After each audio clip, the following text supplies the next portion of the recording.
Oi, pessoal. Boa noite.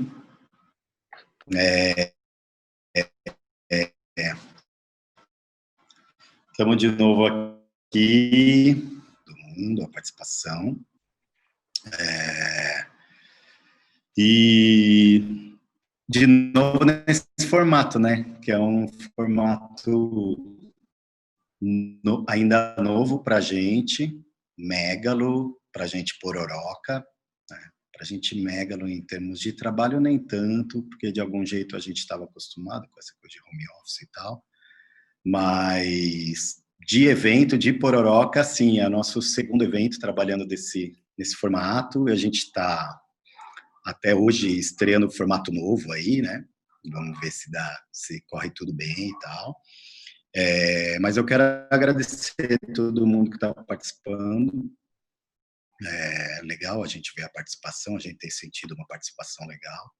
E bom, e aí eu queria falar um pouco do que é a Pororoca. Quem já participou de outras, então toda a equipe da Megalo e quem pôde assistir a Pororoca anterior, sabe que a Pororoca é uma iniciativa da Megalo para a gente trazer um pouco de discussão, trocar ideias mesmo e enxergar outros pontos de vista da nossa equipe de criação, nossa equipe como um todo, com o mundo, né? Quando a gente teve a ideia da Pororoca, foi porque a gente estava lá na nossa agência, num lugar super gostoso, num oásis residencial ali do lado do metrô Vila Madalena e tal. Era tudo muito confortável, mas a gente se viu um pouco distante, né, de toda a discussão, e tanto profissional quanto questões de relação e tal, e a gente começou a provocar isso. E hoje a gente já está na nossa 8ª edição. E como eu falei, é a segunda nesse formato de videoconferência. Então, é muito legal que os aprendizados vão se renovando e a gente vai tendo cada vez um novo desafio e tal. Aqui, conversando com vocês, tem o Edu Bonini, que ajuda a gente na formatação disso tudo, né? Tem uma pessoa que vocês não estão vendo que está ajudando a gente por trás ali, que é a Aline, que cuida das vossas redes sociais. Obrigado, Aline. E hoje a gente está com o nosso convidado, que é o Ivan Lucchini. O Ivan, a gente convidou o Ivan porque nesse processo todo de isolamento, né? Pô, a gente começou o isolamento na semana, no dia 16 de março, então já são 2 meses e tanto, né? Ali trabalhando nesse formato. Então, dentro de tudo isso que a gente começa a observar, das mudanças que aconteceram em questões tanto pessoais como profissionais, a gente começou a observar a importância da autonomia, assim, como um todo, para a gente conseguir trabalhar e entregar, e não só isso, não só as coisas do trabalho, as coisas de casa, né? Tudo, de alguma maneira, passou a ter uma dependência um pouco maior do nosso poder de resolução. Então, ao mesmo tempo que isso cria desafios, isso, né, pode ser benéfico, mas umas questões individuais, vai precisando aprender a conversar sobre isso e realinhar isso e tal. Então, conversando ali, a equipe toda, eu, Samuel, a Thaís, a Aline e o Edu, a gente conversou com o Edu e o Edu lembrou do Ivan, né, que é um cara que já ele vai fazer a apresentação dele, pessoal, mas é um cara que encabeça um time de inovação há quase 10 anos, né, Ivan? E então ele tem muita coisa para contar para a gente nesse sentido, né? Então, como que a gente pode estimular os nossos potenciais? E ele também está passando pelo que a gente está passando, o mundo inteiro passando. Então, a gente quer bater um papo e conversar um pouco com ele, tá? Eu vou passar a palavra para ele, mas eu quero falar para todo mundo que está assistindo para mandar as perguntas aí pelo chat do YouTube, que o Edu vai estar de olho ali E aí a gente vai selecionar algumas, não sei se a gente vai conseguir responder todas, a gente tenta responder o máximo possível que a gente conseguir, mas de qualquer forma o Edu vai compilando ali e a gente traz à tona no meio da conversa, quando a gente estiver conversando É com o isso, Ivan. vou ter um papo aí com o Ivan, né?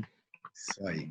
Ivan, é contigo, obrigado aí, e a Opa, gente vai estar aqui para dar uma mexida no meio da sua apresentação aí. por favor. Legal, Rodrigo, Edu, Aline, obrigado. É um prazer participar da 8ª edição, segunda virtual. Para mim também novidade, né? Uma puta produção por trás, né? A gente não parece um streaming uma coisa simples, né? Não é a live do Bruno e Marrone, mas tem um trabalho aí atrás, né? A gente ainda não é patrocinado, mas vamos chegar lá. Puxa, obrigado pelo convite. Pessoal, é um prazer estar aqui. Acho que a ideia é justamente a gente trocar um pouco de percepções sobre o que está acontecendo, né? Falar um pouco de autonomia e para isso eu vou dividir um pouco da minha experiência e um pouco da minha visão sobre esse tema. Então, é isso aí, né?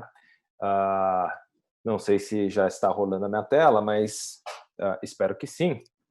Vamos ver aqui. Deixa eu ver lá. Senão eu dou um ask. Aline, está na tela a apresentação. Tá. Aqui para mim apareceu que estava compartilhado. Vamos começar de novo, né? Isso, A gente treinou, mas agora entrou. agora foi, né? Agora... Tá vendo? Tá vendo? É a pororoca. Bom que esse nome ele dá margem para improvisos, né? Porque a pororoca nada mais é do que essa confusão, um pé em cada canoa. Exatamente. Ela reverbera para todo lado e a gente vai... Excelente. Muito bom, pessoal. Então, aqui estamos. Então, falando rapidamente sobre o meu histórico, até para vocês entenderem um pouco do meu ponto de vista. Eu sou designer de formação, então me formei em design gráfico, acho que na segunda turma do Senac, lá muito tempo atrás, onde o Edu hoje assume algumas frentes lá. Então, tenho formação de design gráfico, depois fui me embrenhando assim, pela área de branding, acabei repousando na área de design research, né, na pesquisa voltada para o design, e depois entrei na área de inovação, aí há uns 10 anos atrás, numa empresa que se chamava Incipum, né, que era uma consultoria de inovação e que tinham 7 escritórios no mundo, e eu, enfim, cuidava de algumas equipes lá, e nos últimos 5 anos fiquei como sócio-diretor na operação do Brasil. Né? Então, a gente sempre tinha o hábito de trabalhar de alguma forma remota, porque os 7 países pediam esse tipo de conexão. Né? E no ano passado a empresa foi adquirida pela Accenture e a gente se junta agora num grupo de design que já existia dentro da Accenture, né, que se chama Fiord, e eu junto com o Iaco Tamelo, um outro designer, a gente compartilha aí a condução do escritório de São Paulo. Então sou responsável por treinar equipes, por fazer a parte comercial, por entrar em projetos e, enfim, trazer um pouquinho da visão de design para diferentes perfis de projetos, alguns dos quais eu vou compartilhar aqui, tá? Planejei hoje a gente estruturar a pororoca, uma coisa meio contraditória, mas a nossa conversa nesses 3 pontos, né? Então, falar um pouquinho sobre o que eu faço, vamos falar sobre autonomia profissional e autonomia profissional no Covid-19, o tal do corona, né? Aquelas animações não planejadas, né? Mas para dar um dinamismo aqui e dizer o seguinte, que o que a Accenture Interactive faz é desenhar experiência, né? E a gente divide o desenho de experiência em 4 etapas: desenhar, construir, comunicar e operar. Então a Accenture faz essas 4 bolinhas. A Fiord está aqui, ó, na bolinha do design, tá bom? A Fiord está dividida em 30, a gente tem 38 estúdios, né? De novo, eu toco a operação do estúdio de São Paulo, mas existem, enfim, Fiords em diferentes continentes, países, né, no mundo. Uma coisa aqui que eu queria trazer, que depois eu vou retomar, é que aquelas 4 bolinhas, elas trazem a importância de 3 disciplinas clássicas, assim, clássicas no sentido de bastante faladas, né? A bolinha do design, de experiência, que está com a gente, um outro campo de estratégia de negócio e uma outra bolinha de tecnologia. Então, a gente precisa o tempo inteiro trabalhar de forma triangulada, né? E aqui começa o nosso trabalho e o nosso tema sobre autonomia, que eu vou retomar esse triângulo lá na frente, mas para falar que essa interdependência aqui acontece nos nossos projetos, né? Que projetos? A gente divide 3 categorias de projeto de design, né? E aí é o design de uma forma mais ampla, né? Criação de novos negócios, experiência, desenho de experiência ou melhoria de experiências existentes e desenhar processos internos da empresa, tá? Então, exemplos de projetos que a gente fez, né? Sim, que é uma startup do Santander para uma nova experiência de financiamento e crédito pessoal. Então, a gente fez desde da estruturação de modelo de negócio, de experiência de serviço, da parte tecnológica, até o nome, até a identidade visual, as interfaces, né? Então, é aquele triangulinho entrando em ação. E o design aqui, design de serviço, design gráfico, designer de interfaces, né? Todos eles combinados, né? Esse aqui é um trabalho que a gente fez no Peru, em que a gente desenvolveu um novo modelo de negócio para Uber e Mibanco. Mibanco é um banco peruano, onde a gente criou novos serviços financeiros focados em motorista de Uber. Então, a gente faz toda a parte de experiência de serviço, interfaces de tela, estratégia de comunicação e assim por diante. E, por fim, aqui, só para ilustrar outras tipologias de trabalho em outros setores, um trabalho que a gente fez com internet das coisas na pecuária, onde a gente ajudou grandes fazendeiros a conseguirem pesar os seus rebanhos de forma automatizada, né? Então, o boi tem aquele brinquinho virou um RFID, ele passa embaixo de um postezinho, embaixo tem uma balança e o fazendeiro vai capturando o peso do boi, que antes precisava ser laçado, precisava ser levado para o brete, que é uma gaiola onde tem uma balança embaixo. Então, a gente desenhou todo esse sistema aqui de software, hardware e esta plataforma digital para onde os dados são enviados. Então, essa é um pouco da tipologia de projeto que a gente faz de forma mais autônoma na parte de experiência de design, mas muito apoiada nos times de tecnologia e de negócio, tá? Mas apresentações feitas, vamos lá, vamos falar de autonomia profissional, né? Que acho que é um tema muito interessante, porque ele passa quase assim por um processo de entendimento da raiz da palavra, do que é autonomia, um processo filosófico. Cada um tem a sua interpretação, cada um tem a sua experiência, e isso varia muito também de tamanhos, tipos de empresas, setores e tudo mais. Mas eu tentei fazer um levantamento aqui de temas que eu acho interessante para a gente olhar quando a gente está pensando em autonomia. São temas que não encerram a discussão, na verdade, acho que eles abrem mais ainda, mas, de qualquer forma, eu acho que enfim, são tensões que são interessantes a gente pensar, né? Então, fui separando esses temas para a gente passar. Depois a gente vai ver como é que o Covid muda alguma dessas partes aqui, né? Então, uma coisa que é interessante é que a gente confunde muitas vezes o conceito de autonomia com independência, né? E aí, às vezes, a gente precisa sair do ambiente corporativo para a gente entender a diferença entre esses conceitos, né? Então, ter autonomia não significa necessariamente ser independente, né? Ou seja, se você pensar no contexto político, a Catalunha é autônoma, mas ela não é independente, ela quer ser independente, né? Estamos vivendo na crise do coronavírus agora, né? Os estados, eles têm autonomia, né? Embora o governo federal queira tirar essa autonomia, aliás, é uma briga de autonomia, né? Mas não tem independência, né? Por que não tem independência? Porque a cidade e os estados, eles dependem de recursos federais para utilizarem no seu dia a dia, né? nas iniciativas. Então, a gente tem que entender a autonomia, o que seria a falta de autonomia? É quando existe coerção, quando eu sou obrigado a fazer alguma coisa. Então, a palavra coerção, ela está dentro da definição filosófica do que é autonomia.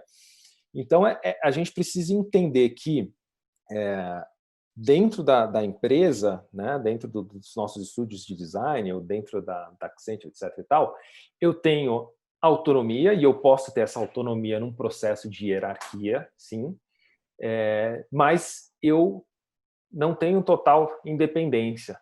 E mais do que isso, eu tenho interdependência, né? Eu preciso do resultado de trabalho de uma pessoa para começar o meu trabalho, e o resultado do meu trabalho ele é o começo do trabalho de uma pessoa, né? Então, acho legal, pelo menos quando a gente pensa no tema de autonomia, né, levantar esse tempo. Estou falando de autonomia, ou estou falando de independência, e como é que essas coisas se conectam. Mas então, Ivan, é difícil a gente ter uma figura independente dentro de um ecossistema que é uma empresa onde as coisas geralmente dependem uma da outra, né? Cara, eu diria que sim, né? Então, você pode ter assim uma independência de pensamento, talvez, mas você faz parte de um processo, né? E aí você pode ter mais ou menos autonomia, mas você está num ecossistema interdependente, né? Ainda mais o designer, né? E a gente como um intermediário, em que eu recebo um briefing do cliente, eu sou um tradutor, um intérprete desse briefing, eu traduzo isso numa peça gráfica, num novo serviço, para o cliente final, né? Para o cliente do meu cliente. Então, eu estou de mãos dadas ali com dois atores, pelo menos, né? Eu dependo da gráfica que vai imprimir, né? Então, a gente está dentro de um organismo interconectado. Outra coisa interessante, que quando a gente está falando do tema autonomia, que é o seguinte, a incerteza é a base da inovação, né? Só que a confiança é a base da autonomia. Então, olha só que pororoca, né? Porque é o seguinte, quando eu estou trabalhando com inovação, basicamente, eu estou trabalhando com risco, né? Eu estou tentando fazer alguma coisa que não foi feita antes, portanto, que o mato não está capinado, eu vou ter que entender qual que é o melhor caminho para chegar naquela lagoa lá na frente. E a confiança, ela é a base para eu ter autonomia. Não existe, é muito difícil ter autonomia sem ter confiança, né? E essa confiança que eu estou falando, de quem que é? A confiança em mim mesmo, que eu sou capaz de executar uma tarefa para a qual eu fui delegado ou eu me propus, e a confiança de quem faz a gestão, de acreditar que aquela pessoa é capaz de executar aquela tarefa. Se o chefe não confia no empregado, se o empregado não confia no chefe, ou se eu não confio em mim mesmo, não existe um processo de autonomia, né? Existe um processo de dependência, e aí não existe um trabalho saudável.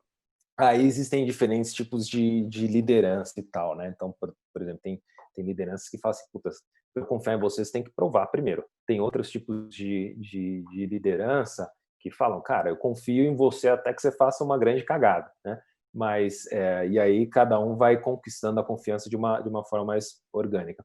E é interessante que esse slide, né, por isso que eu falei que alguns pontos eles não fecham a discussão, na verdade eles abrem, e esse é um slide que abre, porque né, quando você fala de inovação, você está falando de incerteza, e quando você está falando de confiança, você está falando de autonomia. Mas é interessante que a incerteza ou o medo ele é um inibidor do processo criativo, né? Então, fizeram um estudo em Harvard, para variar, né? Sempre Harvard. Aliás, quando você não souber, você fala que é Harvard, que provavelmente eles fizeram. Então, em Harvard, que dá para dar credibilidade, e eles separaram dois grupos de pintores para um grupo de pintor. Não lembro se era pintor, eram artistas, agora confesso que eu não lembro no detalhe. Para um determinado grupo, eles tinham cliente, eles tinham alguém pagando pela obra. No outro grupo, não existia cliente, eles eram livres para criar e não recebiam nenhum dinheiro. O que aconteceu foi que o grupo que recebia dinheiro teve um processo criativo mais limitado. Eles ousavam menos em comparação com outro grupo. Por quê? Porque eles eram forçados a entregar algo que atendia à expectativa de um comprador, né? Ao invés de ter liberdade para criar. E, cara, quando a gente está no design, é isso que a gente está fazendo, né? A gente está com uma expectativa de alguém que não é só a gente, né? Então, Colocar designers, né, e a gente fazer essa experiência por aqui, porque para nós designers, muitas vezes o desafio, por causa da prática, é o contrário, né? Se aparece um trabalho que alguém fala, faz o que quiser. Geralmente isso não acontece com clientes, acontece, sei lá, com concursos e tal. A gente não sabe para onde ir. É verdade, você tem razão. A paralisia né, tem um livro que chama... Como é que é? Paradoxo da escolha, né? E também quando você tem tantos caminhos, você trava, né? É que nem fazer sanduíche no Subway. Você tem tantas combinações que você sempre sai insatisfeito, porque você fala, puta, eu não devia ter colocado queijo suíço, eu devia ter colocado mussarela. E você sai infeliz, porque você foi o autor daquela escolha e você fala, cara, eu poderia ter feito outra escolha, né? Tem até um estudo assim que fala sobre felicidade artificial, que é quando você não tem escolha, muitas vezes você é mais feliz, né? Quando você tem menos opções de escolha. Mas, enfim, acho que o que a gente precisa olhar para essas duas palavras é tentar trazer, pelo menos para dentro de casa, assim, dentro do estúdio do design, um ambiente de confiança, né? Para que não dá para ter um cliente que não confia numa agência, um gestor que não confia na equipe, né? Então, pelo menos a gente tentar fazer isso acontecer. E uma outra dica muito legal é o seguinte: quanto mais incerteza eu tenho no processo, pode ser o processo criativo, pode ser o processo de copy digital, mais importante eu criar uma rotina, estabelecer uma rotina, porque a rotina tem várias âncoras de segurança. Então, eu levanto às 9, eu tomo café, tal. Aí chegou 9h30, é hora de eu não saber para onde eu vou, mas eu sei que 12h30 eu vou fazer o almoço, etc. E tal. Se eu começo a acordar 1h, às vezes eu tomo banho antes, às vezes eu tomo banho depois, às vezes vou dormir tarde, às vezes dormir cedo, o corpo não mistura, né? Ele não tem uma parte que é Facebook, uma parte que é LinkedIn na cabeça, né? Tá tudo misturado, rotina profissional e pessoal. Então, se você consegue criar âncoras de rotina, são âncoras de certeza, você lida melhor com as janelas de incerteza dentro da sua rotina. Então, uma dica interessante, já pulando para épocas de Covid, eu tenho conseguido fazer isso com uma certa... com certo sucesso. Então, sugiro às pessoas também tentarem criar suas rotinas mais estabelecidas, ainda mais agora. Isso, legal. É um processo, né? E te dá... Imagina, se tudo for incerteza, se até o almoço eu tiver que sair para caçar e não souber, né, a gente se desestrutura mentalmente. O que eu achei interessante que você falou é que o processo, dentro do processo você cria espaços para não saber o que fazer, né? Porque às vezes eu acho que a gente tem a tendência de querer, aí um exemplo pessoal, eu faço com meu filho aqui, vamos fazer uma rotina, ali tem que escrever a rotina e tal. Aí, a certo ponto, eu vi que, cara, não dá para ficar sempre ele ter sempre o que fazer, que é importante ele ter um tempo para ele ter que descobrir o que ele vai fazer e tal. E é mais ou menos o que você falou, né? O meu tempo de pensar e entender para onde eu vou até o meio-dia. Exatamente. Essas janelas de incerteza planejada, elas são importantes para você revezar com a confiança, com a certeza, né? Esse outro ponto aqui é autonomia e alinhamento, né? Essa é uma tensão que existe no mundo empresarial e é altamente discutido, né? Porque assim, quanto mais eu quero estar alinhado, em teoria, menos autonomia, em teoria, eu teria, né? Mas aqui existe um processo que é interessante, porque tem como a gente combinar esses dois mundos de uma forma um pouco mais eficiente, mas a princípio eles parecem puxar para direções opostas. Tá em inglês aqui, mas aqui é autonomia, aqui é alinhamento, né? E aqui você tem o chefe, aqui você tem os empregados, né? Então, num estado aqui onde o alinhamento é alto, mas a autonomia deles é baixo, ele fala assim: a gente precisa cruzar o rio. Olha só que temático, foi sem querer essa, né? A gente precisa cruzar o rio. Construam uma ponte, né? Então, o pessoal baixa a cabeça e constrói a ponte. No outro extremo, eu tenho super autonomia e baixo alinhamento. E aí ele chega e fala: puta, eu espero que alguém esteja pensando na solução para a gente cruzar o rio, né? E aí a gente tem uma cultura caótica, cada um correndo para um canto, né? Num estado ideal, onde a gente tem um balanço bom entre alinhamento e autonomia, esse cara fala o seguinte, o chefe, o gestor aqui, ele fala: a gente precisa cruzar o rio, né? Pensem em uma solução, né? E aí esse pessoal aqui consegue trabalhar de forma mais sinérgica, né? O que acontece?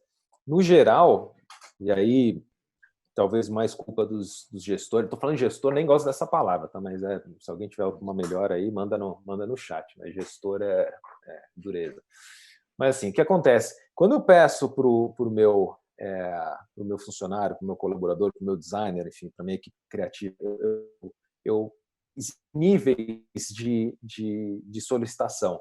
Eu posso falar para ele como ele tem que fazer, eu posso falar o que ele tem que fazer e eu posso falar ou posso explicar o porquê ele tem que fazer, né? Quando o cara entende por que ele está fazendo aquilo, ele consegue ter liberdade criativa, mas com um direcionamento.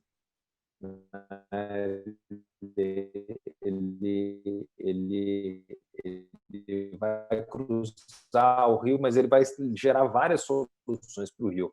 Quando eu chego no microgerenciamento ali, de alguma forma abafando as cascas da cebola, né? Por quê, o que e como, né? Então,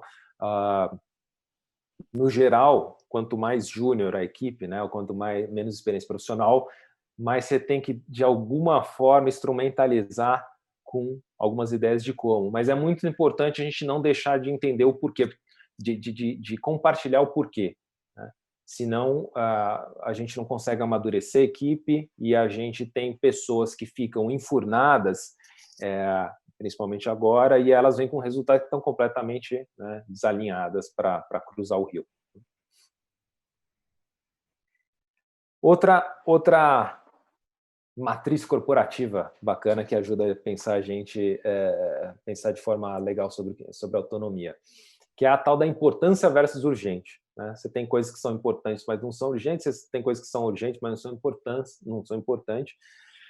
Eu já tentei usar isso algumas vezes, eu cheguei à conclusão que o problema disso tudo é que cada um tem sua própria matriz, né? Então, você chegar o que é urgente para o Ivan, designer criativo, que está com prazo estourando aqui, é diferente do meu gestor, que é diferente do chefe e tal. Então, mas tentar criar de alguma forma, e não precisa desenhar uma matriz na parede ou na lousa, mas pode ser de alguma forma uma reunião ou uma conversa para entender, né, como é que eu priorizo as minhas atividades, é importante, tá? Porque em tempos de Covid, cada um vai priorizar suas coisas de uma forma muito particular, né? E se a gente não tiver visibilidade, né, daquilo que está sendo plotado dentro desse esquema, a gente, no final do dia, chega com algo a fazer e um monte de coisa feita sem valor, né? Então, é uma conversa para explorar. Mais um tema aqui sobre autonomia, né? Que é em que etapa do projeto eu estou, né? Se é um processo de divergência ou é uma fase de convergência do projeto.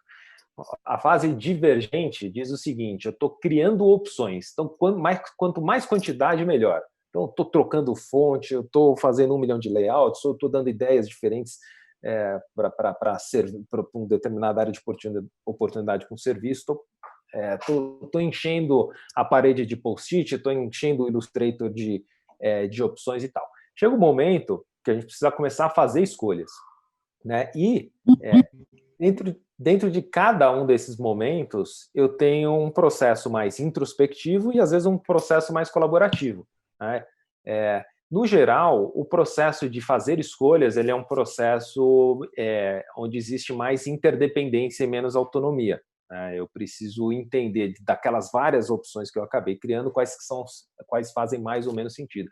Então, para a empresa, para o designer, saber sinalizar em que momento é o momento de fazer escolha, isso é importante. Levantar, olha, parei aqui de gerar opções, vamos começar a consolidar, né?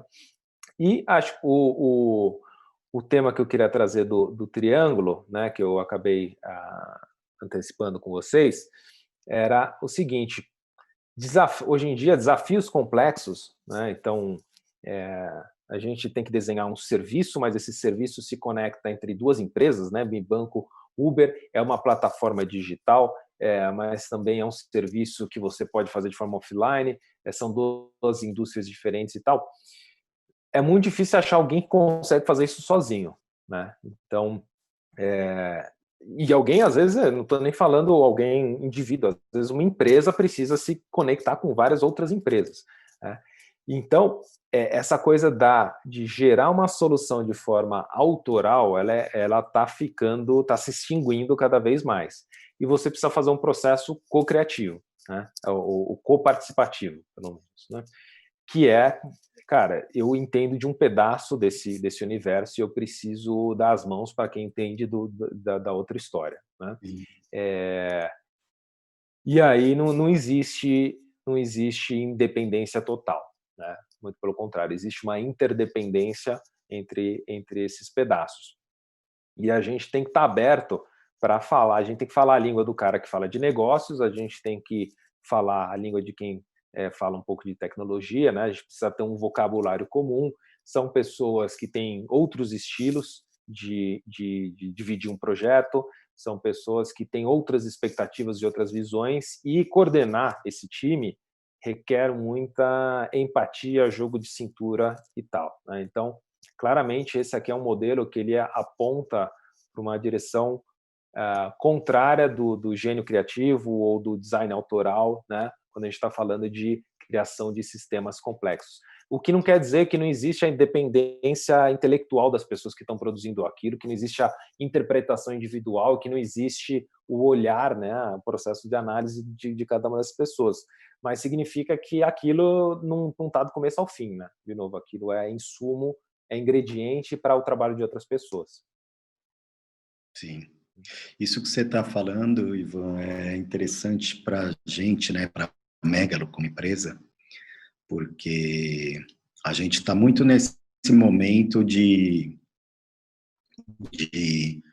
uma cobrança, né, uma autocobrança, se dá para falar assim, através de uma empresa, de que os nossos projetos sejam bem executados e tal, né? E hoje a gente tem estabelecido relações, criado canais para estabelecer essas relações, para estar junto com empresas ou pessoas que já façam isso, né? De alguma forma. Então, o design hoje, ele não tem mais como ser essa coisa só que eu acho que talvez fique um pouco na casa do autoral aí, né? Que é a criação em si, e depois de algum jeito ela pode não acontecer. Cada vez mais na nossa profissão a gente vai criando, a nossa profissão vira um ecossistema mesmo, né? Onde a gente depende, então, né, até da visão dessas pessoas que você falou, que, na verdade, às vezes tem um olhar mais de mercado e menos de, de composição, sei lá, e de design em si, né? Design puro e tal. Então, isso vale para todo mundo, né? Para alguém, o profissional que vai estar num time e para uma empresa que também está no meio de um projeto que, na verdade, ele tem que ser muito maior, né? Exatamente. E eu acho que tem uma coisa legal, que é o seguinte: o seu indicador de sucesso, que você está fazendo isso aqui bem, é quando você senta na mesa do seu cliente, está todo mundo ali, né? Todo mundo de alguma forma sintonizado, ele não consegue apontar, aquele é o designer, aquele né? Claro que você tem alguns indícios, né? Mas, por exemplo, se você olhar Accenture há anos atrás, você claramente, pelo jeito de andar, você já via quem era quem, né? Hoje em dia, muitas pessoas se camuflam ali, né? E aí, vitória do design, porque a gente conseguiu trazer camisa preta. Aí aqui, ó, todo mundo camisa preta.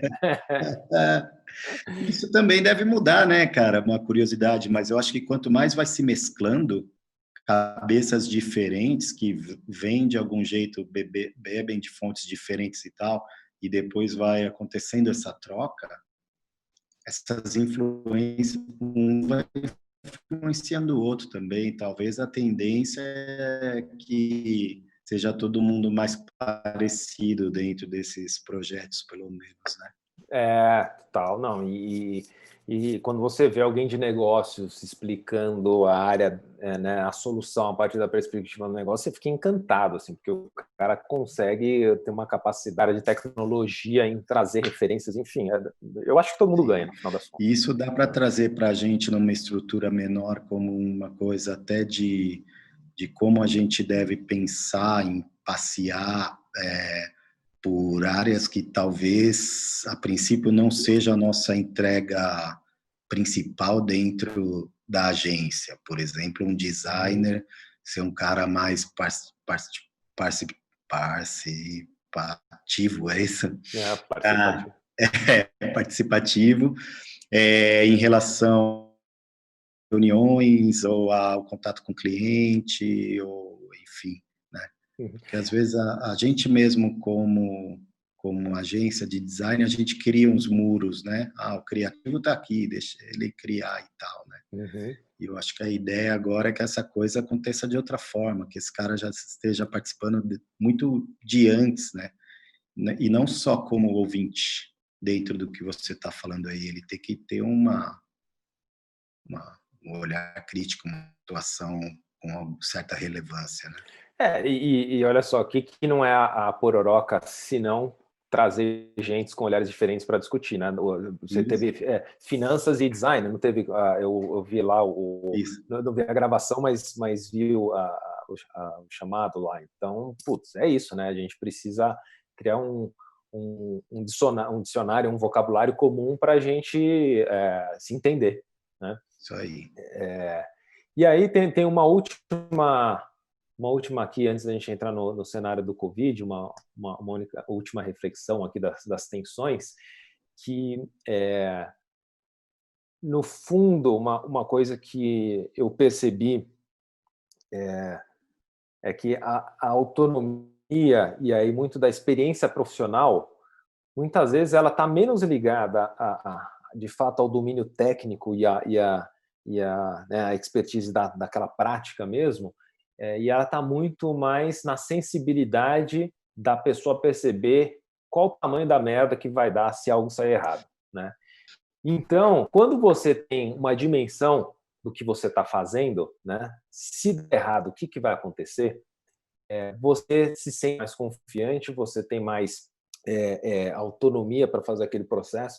Então, acho que o cenário do Covid ele tem testado isso de alguma forma, né? Então, outro dia eu fui pendurar um negócio uma estantezinha na parede, e eu falei, cara, acho que isso aqui dá para segurar com prego, né?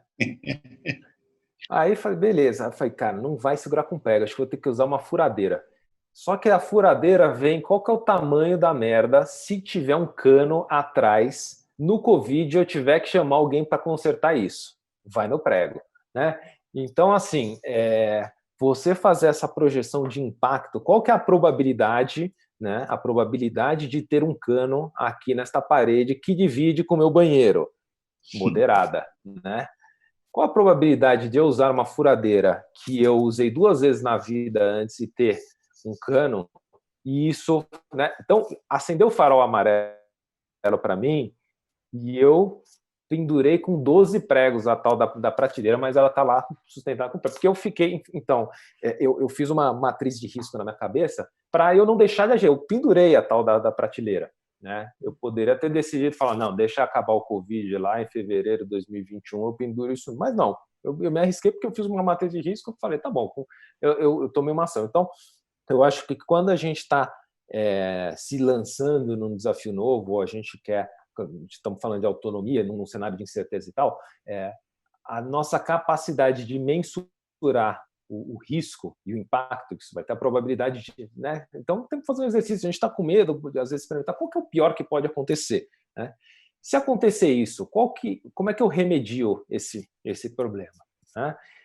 O que eu vou aprender? E se tiver sucesso essa solução, o que eu vou ganhar em troca? Então, todas essas ponderações, elas são importantes para a gente ter mais confiança no próprio trabalho e para a gente ter mais autonomia para se lançar em direção a coisas novas. Né? Isso está ligado também a você criar ali um processo, né, e uma matriz de tempo ali, que você conte com isso, no poder, se dá, ok, eu decidi ir por um caminho que ele tem o seu grau de risco, mas isso tem que estar contemplado aí no período todo do projeto, entendeu? Para que você consiga, então, você não tinha essa situação com o encanador. Você não ia poder ligar para o cara, quer dizer, ou não podia, porque ele ia ter que entrar na sua casa, enfim. Então, a sua alternativa foi, eu vou colocar 12 pregos, né? Mas é essa leitura.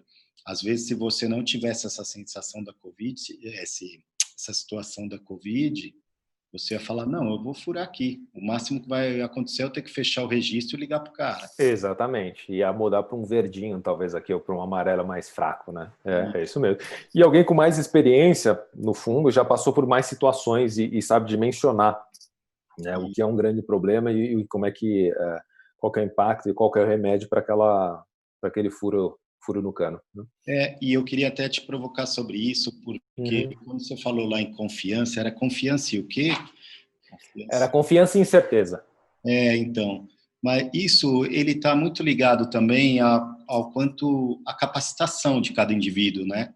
Então, eu acho que para que um cliente, por exemplo, tenha confiança num trabalho que está entregando para mim, eu representando a Megalo ali, o cliente vai enxergar muito em mim, ele tem que enxergar em mim a capacitação, né, para entregar, para resolver o abacaxi que ele tem para descascar, né?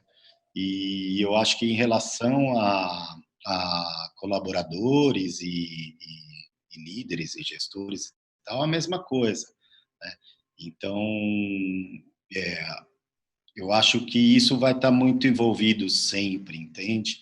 Às vezes a gente tem uma expectativa de criar uma sensação de confiança, seja para um cliente ou seja para um superior nosso, tal, mas isso está muito ligado à capacitação que a gente tem, né? Então, a se especializar e tal, né? O que você acha?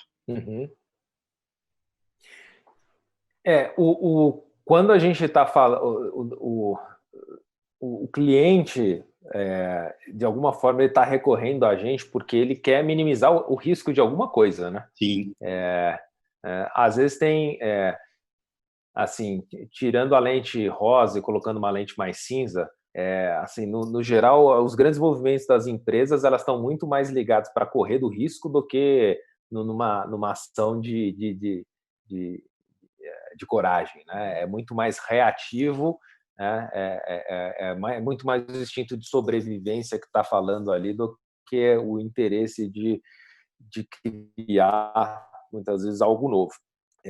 E nesse sentido é isso, né? Se você não tiver confiança, não conseguir transmitir a confiança de que você, com o seu processo, vai chegar num resultado legal, né? Bom, talvez você não ganhe nem a concorrência, nem receba a... Então, você tem que estar com um discurso afiado ali para mostrar que você entendeu quais são os cenários de risco que está na cabeça dele e que você tem um plano para cada um deles, né? Uns são mais arriscados, outros são mais conservadores.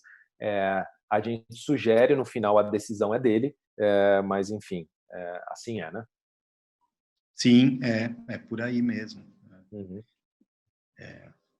Legal. Agora a gente entra na história do Covid, né? Já fomos trazendo algumas coisas assim, mas aqui vou passar talvez de forma um pouco mais rápida para a gente também ter depois mais tempo para tocar a ideia, mas essencialmente né, a gente fala do Covid lançou um novo normal, né, com a ideia de que isso muitas coisas vêm para ficar. O processo como a gente compra as coisas pode ter mudado para sempre, trabalho, como a gente socializa, como a gente se locomove, né? E aí tem algumas atenções que a gente tem que ter quando a gente entra nesse novo cenário, né? Primeiro é o seguinte, o espontâneo versus planejado. Estava até no texto do convite dessa live, né? Que o café que eu tomava com a pessoa lá, né? Como é que fica agora? E a gente até estava conversando antes aqui de começar a gravação, que era se eu não criar uma disciplina, né? O convites de reunião de trabalho, né? Porque aquilo que era entre reuniões, que era o cafezinho que eu ia conversar com a pessoa, aquilo desaparece. Então, é importante que a empresa ou que os funcionários se mobilizem para criar na agenda, eles precisam formalizar aquilo que antigamente era espontâneo. Então, eventualmente, vamos criar todo final de sexta um espaço para um happy hour, vamos pegar a quarta à tarde ou na hora do almoço e fazer um café virtual. Enfim, a gente tem que formalizar coisas que antes faziam parte do nosso dia a dia, né? Essa é a primeira coisa que é importante lembrar. Sim. Outro aspecto importante é que a adaptabilidade passou a ser, não de agora só, mas assim, principalmente agora, ser adaptável é mais importante do que ser habilidoso. Alguém que saiba jogar em diferentes posições está na vantagem agora, né?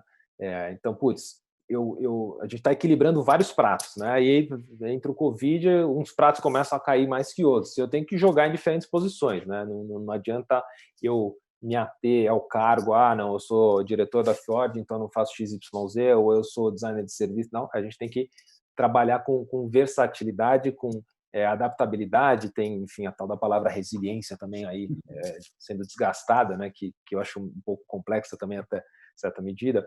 Então, assim, sem desrespeitar a natureza das pessoas, né, e sabendo das limitações e das regras do jogo, se adaptar neste momento é importante, né? E eu coloco ali a habilidade, porque assim, isso já né? A habilidade vence de cargo e a adaptabilidade agora vence de habilidade, né? Então, estamos num momento em que mudar de cor e mudar de formato é um crachá importante para navegar aí em várias frentes, né?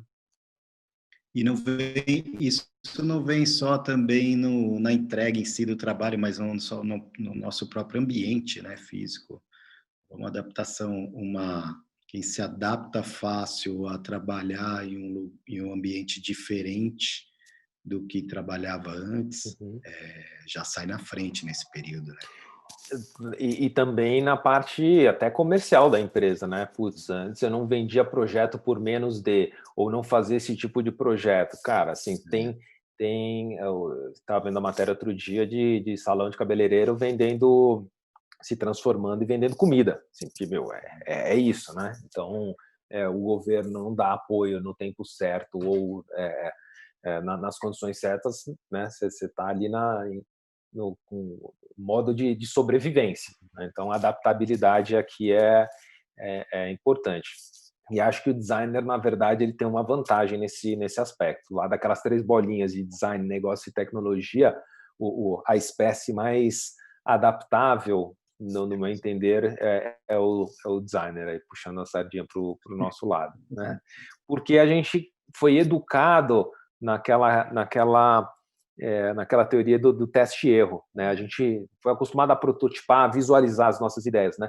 O campo da tecnologia é sempre muito peso performance, e o campo de negócio sempre planejando demais e executando de menos, né? Então, acho que ali o bico aqui mais adaptado ali para pegar as ervilhas, nem lembro como chama as ervilhas de Mendel, sei lá, enfim, acho que essa bandeirinha está com designer. Né? Aí um outro ponto que eu coloquei aqui é a mentalidade ágil, né? Isso não é de hoje, né? Muito pelo contrário, mas eu acho que isso ganha uma força, é importante relembrar, que é o manifesto ágil, né? que é, ao invés de você trabalhar num formato de projeto cascata, onde eu acabo uma parte, depois começa o outro, enfim, tem um processo de registro. Eles têm quatro princípios, assim, 4 valores que são importantes e acho que ganham ainda mais importância agora, né? Que é indivíduo e interação é mais importante que ferramenta em processo, principalmente agora, né? Que os processos foram por água abaixo, né? Solução funcionando é mais importante do que documentação abrangente. Então, cara, faz o negócio virar, não precisa ficar fazendo um PowerPoint de 220 slides mostrando o passo a passo. Colaboração com o cliente é mais importante do que negociação de contrato. Então, é difícil de pôr em prática muitas vezes, né? Mas às vezes eu tenho um processo contratual que não permite eu fazer algumas coisas. Então, como é que a gente faz um objetivo comum acontecer, né? E responder a mudanças mais do que seguir um plano, que é o que a gente estava falando, né? Os planos estão durando cada vez menos, né? Então a gente tem que navegar mais ao vento que está acontecendo. E outros 2 pontos aqui para encerrar, e aí a gente pode conversar abertamente, eu convido a vocês a verem um estudo da Fiord, a gente pode deixar o link depois, em que a gente faz especificamente uma análise sobre 5 mudanças de comportamento que vão acontecer, né?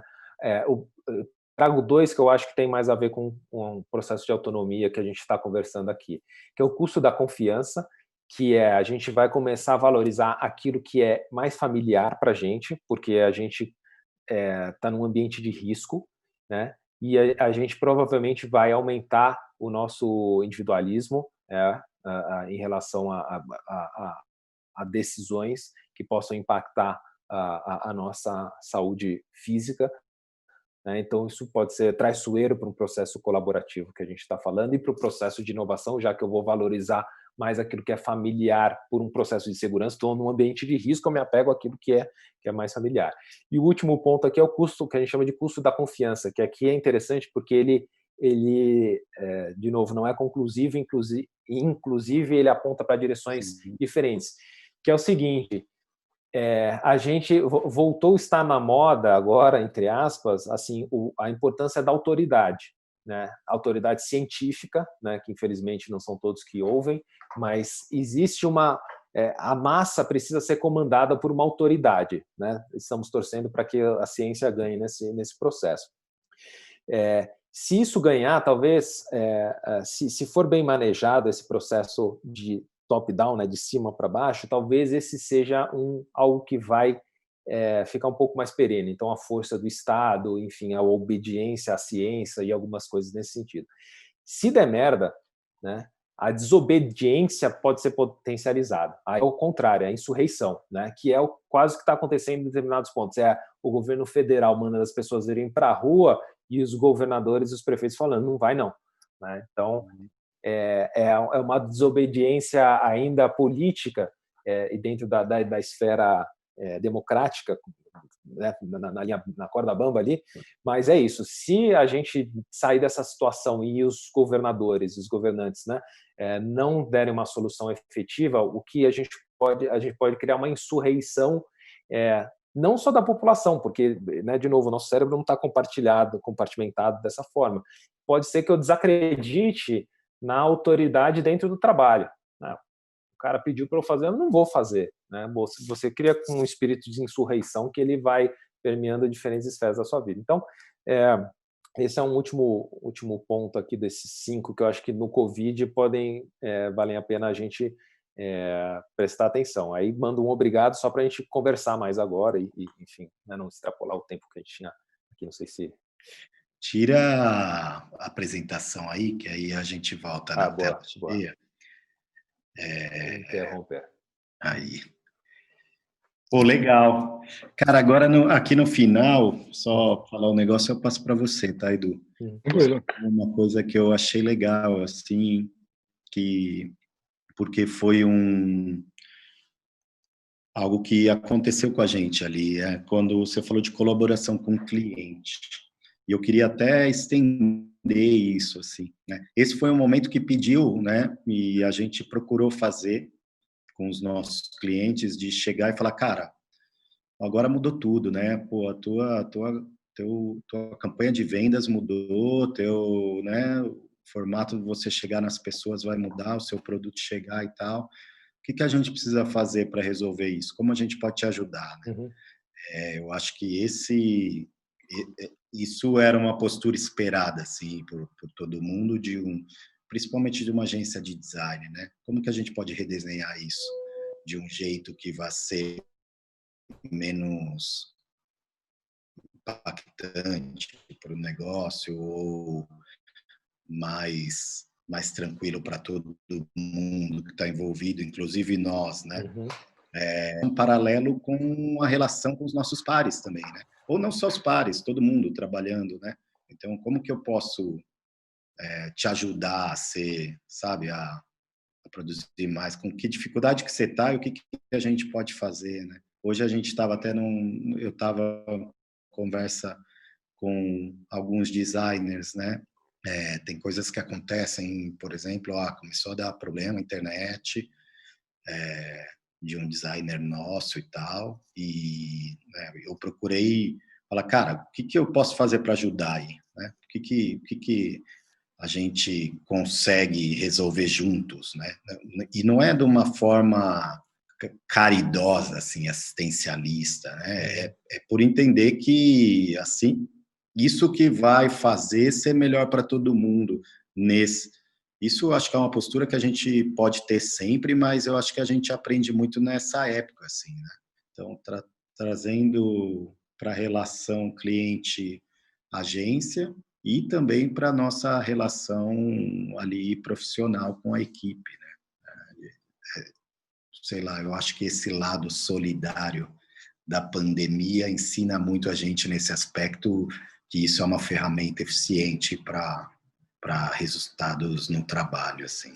E tomara que isso fique, né? Porque, assim, do lado do agência cliente, né? A gente parar, talvez, de tentar empurrar os nossos produtos de prateleira, que são os mais fáceis de vender, mas nem sempre os que cabem melhor ali para a situação. E do lado do funcionário, da equipe, também não deixar que os processos eles se sobreponham às relações, né? Se tem outra forma de resolver isso, vamos resolver da forma que é mais eficiente para você neste momento, né? Claro que quando você escala isso para grandes organizações é um desafio maior, mas que a gente plante uma semente, né?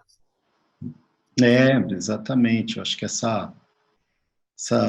essas questões que essa situação traz para fomentar esse tipo de pensamento, né? E a gente se reavaliar, estimular algumas mudanças aí no nosso percurso pessoal como profissional, né? E também de empresa, eu acho. Isso tem sido bem legal para a gente, assim, também, uma experiência. Outra coisa que você citou, que eu achei legal, é isso.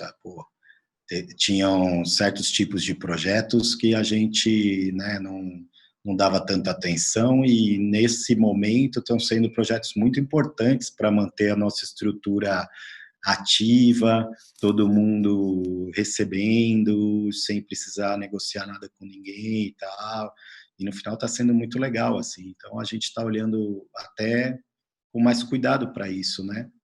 Eu acho que a rotina vai fazendo a gente criar um certo desdém para coisas que talvez sejam talvez até alguns pilares dentro da nossa agência, assim, e tal, e a gente acaba se acostumando e não enxerga o valor que isso tem, né? Não o valor monetário, né? Mas... Não, completamente.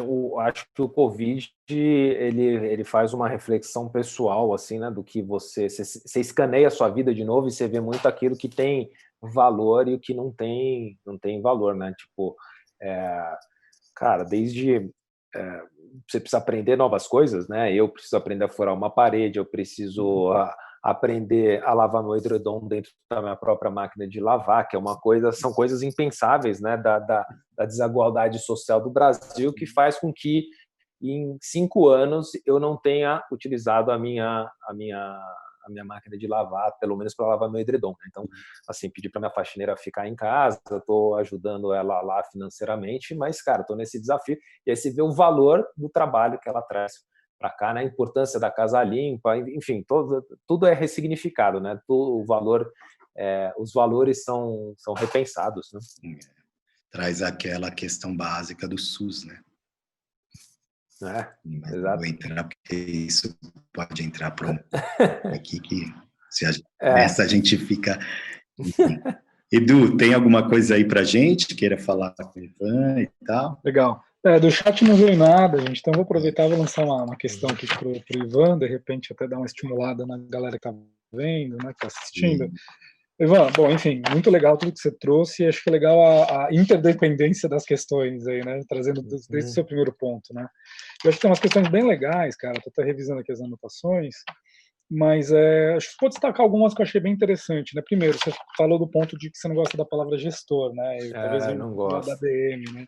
E eu acho que uma palavra que eu imagino que muita gente tem usado ao invés do gestor seja talvez liderança. Também tem um certo vício, acho, né, alguma semântica perigosa por trás dela, mas eu vejo que talvez seja um termo bem legal pelo que você trouxe, porque há uma interdependência muito clara entre se espera que haja autonomia na equipe, etc., mas ao mesmo tempo você não tem total liberdade numa equipe, ela é interdependente, etc., né, tem a figura do cliente, do briefing, né?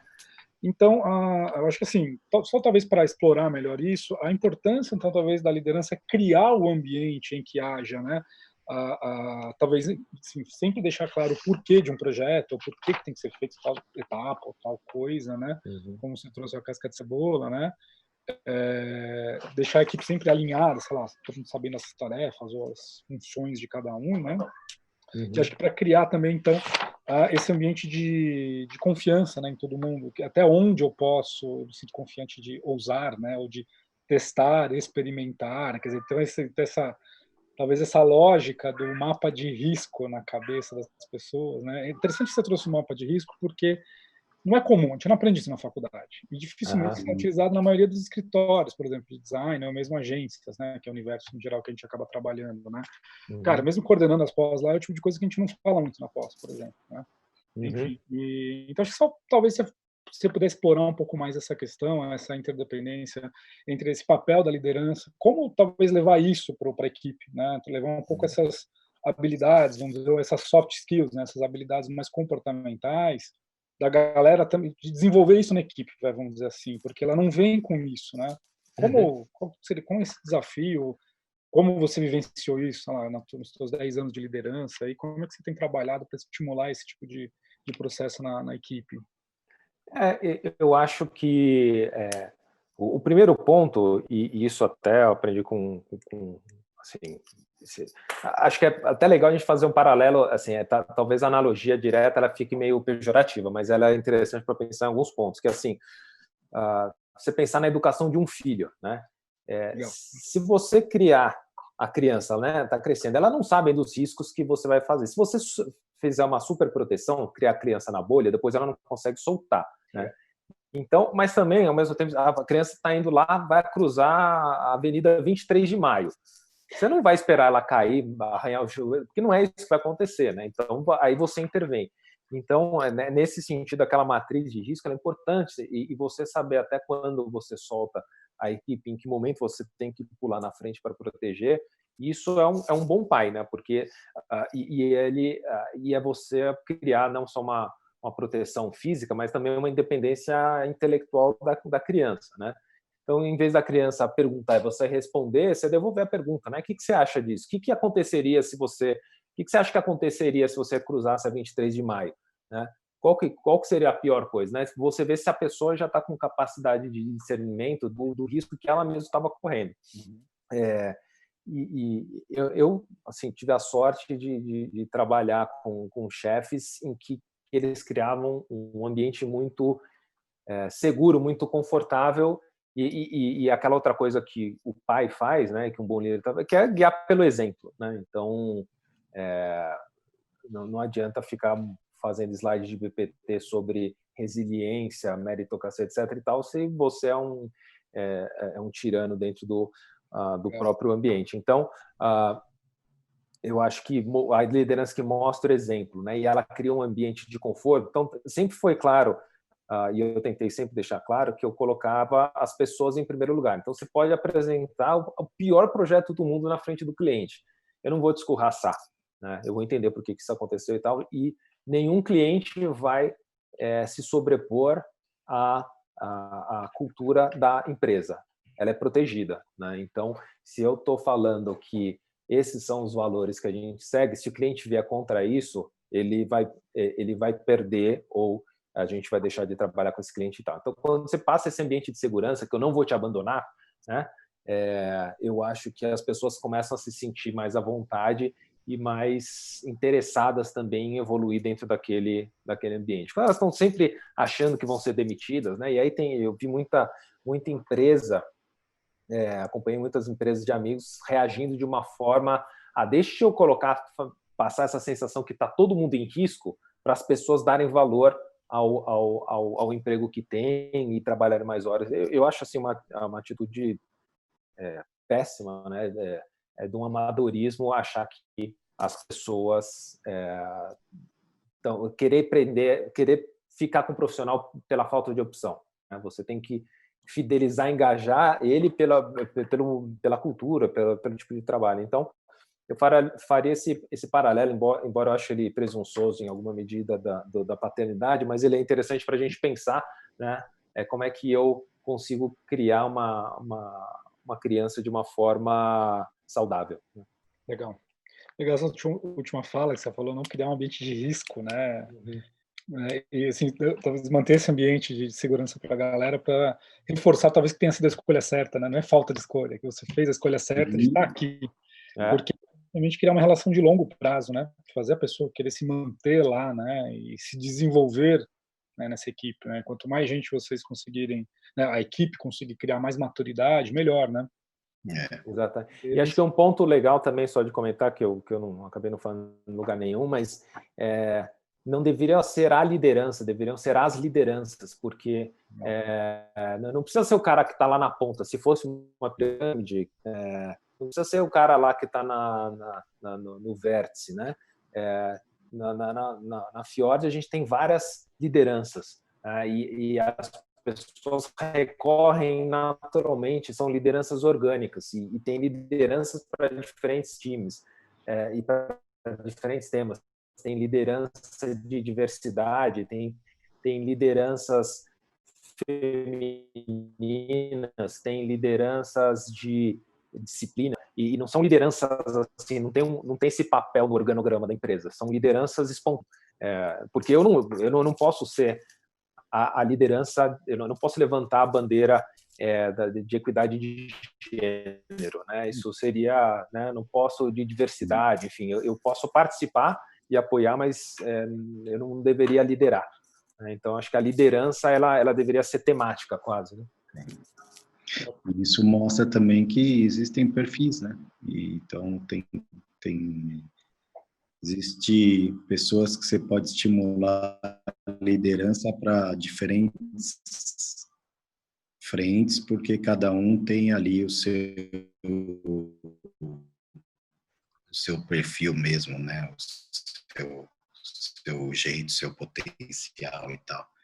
Disso que você falou, que eu acho legal é time, né? Assim, desde como as coisas têm que funcionar bem e você passar segurança para o seu time, você mostra que você está dentro do time, né?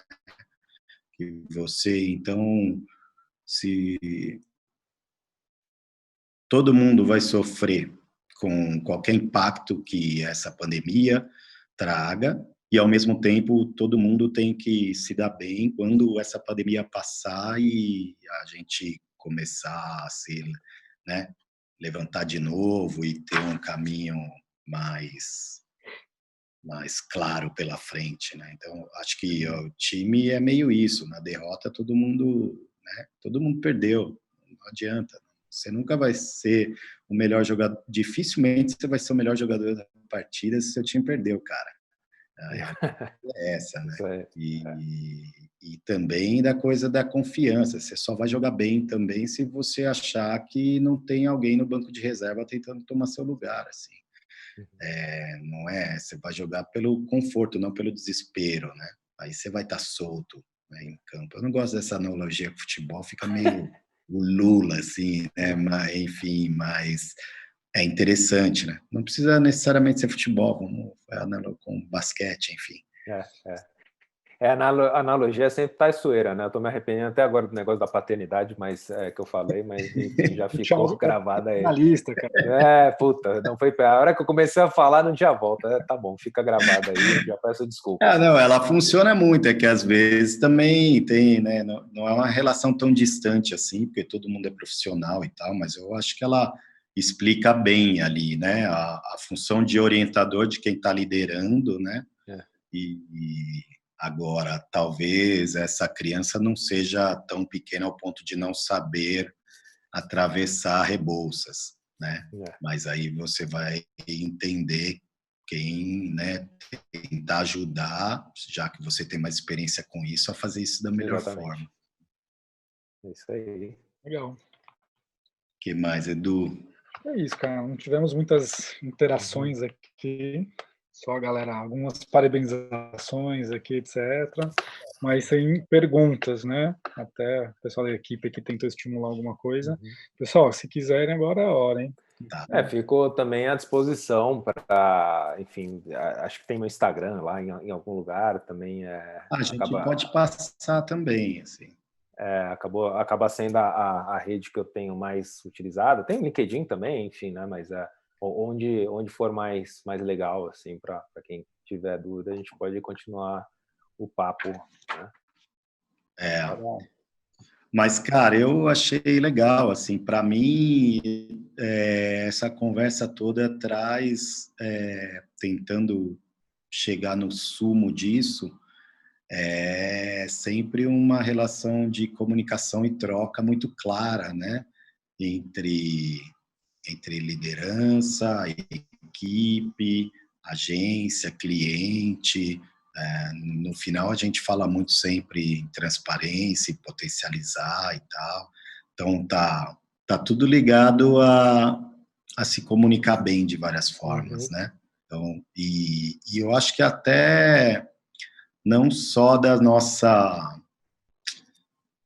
nossas forças, mas também das nossas fraquezas, tanto individuais como empresa, né? De quem que a gente precisa se aproximar, né? Então, teve um momento da palestra que você falou, né, sobre nós designers, a gente trabalha muito com o testar, né, com o poder errar, que é importante. Talvez, eu não sei se a gente tem feito isso tão bem na Mega, né, do poder errar, mas quem que a gente tem que se aproximar para aprender a testar, né? Sejam outros que a gente pode olhar, com que a gente pode trocar, perfeito. Né? O que você falou é legal também, que é isso, nem ser aquela empresa que enfim, uma empresa humana é aquela que admite que está preocupada com uma situação, que está preocupada com o funcionário, que está preocupada com o cliente. Mas essa questão que você levantou agora é legal, Edu. Quer repetir a pergunta? Vamos repetir, vamos retomar. Então, eu estava conversando aqui com o Ivan, pessoal, quando a gente caiu, né, na net, que é o seguinte, que um slide, acho que no primeiro slide dele, ele apresentando a Fjord, né, ele coloca foi rápido, foi um detalhe que eu peguei, que eu achei legal, que é o seguinte, ele coloca ali 1.000 pessoas na equipe, né, um K, né, de colaboradores ao redor do mundo, né, para mostrar a escala da Fjord, 400 clientes, etc., mas ele coloca lá uma grande equipe, na verdade, né? 1.000 pessoas trabalhando em uma grande equipe, né? E aí eu pedi para ele comentar um pouco sobre isso, então, né, que eu achei um ponto bem legal e que eu acredito que tem tudo a ver com o que a gente está discutindo hoje, né? A gente estava falando então que, sim, na verdade são 1.400 pessoas, até que ele é uma síntese ingrata, assim, porque ele despreza uma boa porção, né? E aí a gente, enfim, sempre tem um esforço de tentar fazer uma cultura única e sem discriminar as subculturas, né? Ou as culturas menores que fazem parte desse ecossistema, né? E aí essas barreiras, né, que vão desde idioma, de experiências diferentes, de mercados diferentes, de fuso horários diferentes, que é uma das grandes barreiras, né? Você não conseguir colocar todo mundo numa live como essa, por exemplo. E estava falando também que a própria Accenture, com seus 400 mil funcionários, é um grande ecossistema de culturas, né? 400 mil? Mil no mundo, Então, você imagina, né? E a Accenture cresceu muito em processos de aquisição, né? E ela fez muito sucesso, ela sabe fazer isso de uma forma muito boa. É sempre um processo difícil e tem fases mais críticas desse processo, né? Até a coisa começar a rodar, mas como é que você trabalha, como é que você compra uma empresa e você mantém uma cultura, e como é que essa cultura dialoga com outra cultura, como é que você respeita, né, as individualidades assim das empresas que são adquiridas, ou como é que você extrai o melhor dela e como você recombina e cria uma nova cultura, né? Então é um exercício diário assim, né, para a gente entender. E no final, assim, né? Às vezes a gente fica falando cultura também e é uma palavra meio intangível no meio corporativo, e aí você tem que falar, tá, o que é cultura para você? Né? A cultura para você é vir trabalhar de camiseta e chinelo? Cultura para você é poder errar e não ser despedido? Cultura para você é poder levantar a mão no meio de uma reunião e fazer uma pergunta absurda, ou estar com o seu chefe sentado do lado, enfim, né? O que é cultura? Então, e aí quando a gente começa a tangibilizar um pouco o que é esse universo abstrato, você começa vendo que existe várias similaridades, né? E aí você vai criando outros grupos, né? E as interconexões que são transversais. Demais. Ivan, veio uma pergunta aqui do Samuca, né? Do Samuel, ele está perguntando o seguinte, cara, se você consegue contar aí para a galera que está assistindo um pouco do dia a dia, o processo de trabalho com a equipe da Fjord, como tem sido. Sim. Bom, agora, pré-Covid ou pós-Covid, né? A C ou DC, né? Dá para pegar um pouquinho de cada, vai? Dá, vamos lá. Bom, o trabalho com a Fjord, então, a gente tem diferentes disciplinas do design dentro da Fjord, né? A gente tem os chamados design researchers, né? A gente tem os design de serviços, a gente tem os designers de interface, a gente tem os business designers, né? Os designers de negócio, a gente tem content designers, então, assim, são as diferentes facetas do design, e aí a gente agrupa esses profissionais em times, que são times que ficam alocados no projeto do começo ao fim, ou pelo menos na porção em que a Fjord atua, né? E faz parte de um time também os outros profissionais da Accenture, né? Daquelas bolinhas de business de tecnologia. Então, a gente pode fazer um projeto só Fjord, mas o mais comum é que a gente faça um trabalho envolvendo outras áreas da Accenture. Essa é 95% dos casos. Nesse caso, um projeto dura, sei lá, 8 meses, 10 meses, 1 ano, 2 anos, depende da extensão do projeto, porque ele vai desde o momento embrionário de concepção até a operação desse negócio. Operação significa sustentar um serviço no ar, né? A Accenture tem todas essas habilidades. E nesse sentido, essa equipe, que muitas vezes é formada de 4, 5 designers que vão pelas diferentes fases do processo do design, elas têm falou não falar gestor, falar um líder, né? Também, talvez não a melhor palavra também, mas tem uma pessoa ali mais senior olhando esse time, e que geralmente é um designer, né? Então, E aí você tem as diferentes lideranças, né? Então você tem um time de design, você tem um time de tecnologia, um time de negócio, né? Cada um com as suas diferentes disciplinas. Eu listei aqui os designers que compõem o quadro da Fjord, e você tem as lideranças de design, de negócio, de tecnologia se conversando, e uma pessoa que é o dono do cliente. Então, na Accenture existe esse, entre aspas, esse dono de cliente, que é quem faz a relação diária com aquela conta. Sim. Agora, aí dentro, Ivan, a Fjord, ela, com a Accenture, elas têm uma relação como se fossem duas empresas separadas? Uma compra serviço da outra ou não? Não, a Fjord só existe como marca. Na verdade, o que a gente está criando agora, né, é um pilar. Na verdade, eu estou falando bastante de Fjord, mas existe um grupo maior de designers que estão se juntando. Na verdade, a gente tem uma equipe de 135 designers, tá? Que vieram de outras empresas e tal, e agora a gente está formando um pilar único, né, de design, que vai cuidar daquela bolinha laranja, né? Design, Build, Communicate, Run. Do design ali são 135, todos no guarda-chuva da Accenture Interactive, né, que é um dos braços da Accenture. Então, é um ecossistema complexo. Mas, não existe compra, é um time único. Para entender só. Uhum. Cara, eu acho que é isso aí. Acho que a gente tinha pensado em encerrar às 8h30. Se o Edu quiser, dá pra gente ficar fazendo bastante pergunta aqui, mas se quer pontuar alguma coisa, senão... Não tem mais nenhuma pergunta. Não, e concordo contigo, Rodrigo, e inesgotável, que a gente vai bater papo bastante. Né? Mas... Não, eu acho que essa conversa pode continuar depois, depois da DC, né?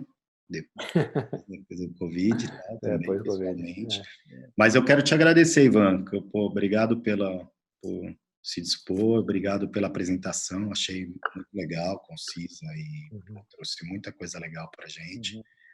E, cara, a nossa ideia, eu acho que a gente chegou no que a gente propõe, assim, e busca para Pororoca, que é, cara, entender outros formatos e ouvir cabeças que, cara, que estão em lugares que a gente tem algum tipo de admiração e tal. Então, obrigado pela sua apresentação aí e espero que você tenha gostado de participar também. Gostei demais, foi muito bom. Por mim eu ficava batendo papo aqui, mas a gente continua ou offline, ou nas redes, ou em outras ocasiões. Agradeço aí todo mundo que participou. Fico de novo à disposição, aí depois vocês podem compartilhar meus canais digitais, né? Obrigado, Edu, de novo aí pelo convite, a Aline aí pela produção, né? E, poxa, tomara que em breve a gente possa tomar uma cerveja presencial, né? Isso faz falta, né? Não é a cerveja em si. Uma live presencial. Exatamente. Mas legal. Obrigado pelo convite, sucesso aí para Pororoca. Valeu, isso aí, obrigado, cara. Obrigado. Eu quero agradecer a todo mundo também. Oi, Edu, desculpa. Não, bom demais, cara. Mais uma grande Pororoca, uma grande conversa. Muito bom, valeu. Isso aí, a Pororoca é um grande aprendizado, cara. A gente está cada vez mais feliz com ela, assim. Então, quero agradecer a todo mundo que ficou até o final e dizer que no mês que vem tem outra, que a gente vai definir o tema ainda essa semana. Isso. E a gente vai mantendo todo mundo avisado aí, tá? Momento blogueirinho, siga a gente nas nossas redes. Tá? Deixe o seu like. Agora, estreamos agora o nosso canal no YouTube, a gente não tinha, isso é uma coisa legal, né? Para a gente ver como essa troca e essas conversas vão estimulando outras coisas e a gente vai pisando em terrenos que antes a gente não estava e a gente vai descobrindo outras coisas e tal. Eu acho que todo mundo deve ser estimulado a isso, quanto mais uma agência de design e tal. Então, acho que a Pororoca tem ensinado, apesar de ser bem mais novinha que a Megalo já vai fazer 12 anos e a Pororoca tem 1, a gente tem aprendido muito com ela, assim. Então, eu acho que tem sido bem legal. Tá bom? Agradeço todo mundo também. Ivan, Edu, Aline, Samuel, Thaís, toda a equipe da Megalo. Obrigado, gente. Boa Falou, noite. pessoal. Boa noite. Até. Tchau, tchau. Tchau. Valeu, Rodrigo. Valeu.